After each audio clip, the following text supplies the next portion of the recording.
So what are 5 limiting assumptions that might be holding your school back? The first assumption is that many schools may think that when it comes to developing positive mental health, that all the expertise is outside the school community.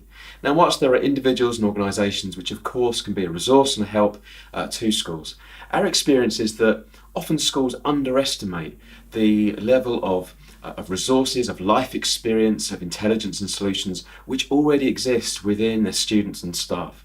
And so the approach of Heads Up is to facilitate that learning, that life experience, to draw out from the people who are already within the school community, to help them notice what they bring into the room in terms of strengths and how they can use that with each other.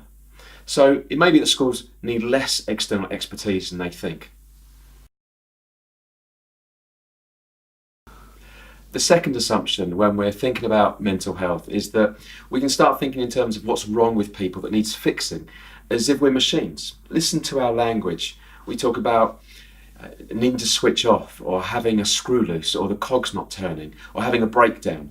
But we're not machines. Heads Up, we believe there's something fundamentally right with people.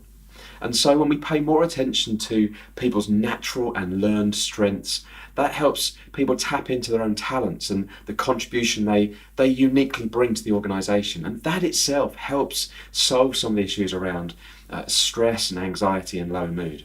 So let's not think about what's wrong with people. Let's ask the question, what's right with people? The third assumption is that building resilience, well, that sounds like hard work. And of course it does take time. But there's no magic wand and there's no shortcuts.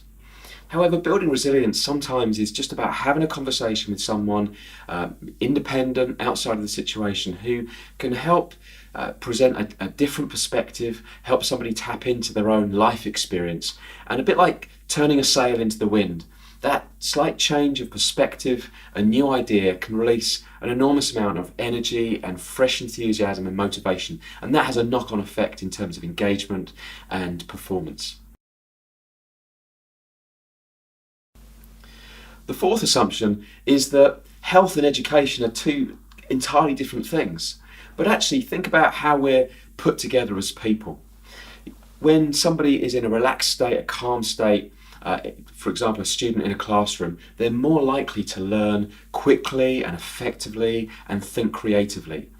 The piece of the brain, the hippocampus, which is in charge of learning and memory, is relaxed and is working in an optimum way.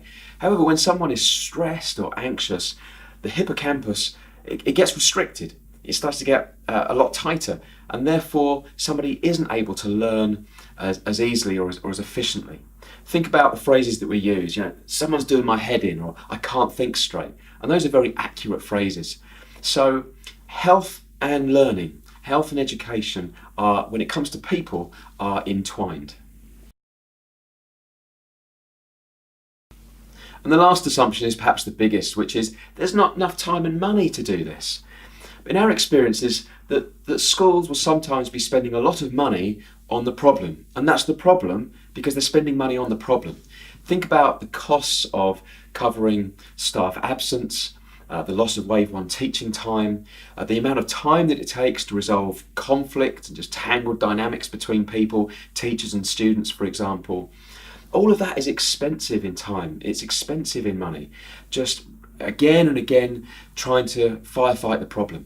But by investing in the right areas, by getting the insights into how the school community really ticks and what its resilience and well-being is, by investing in the right areas, some of those problems can go away, some of them can certainly be solved or even dissolved.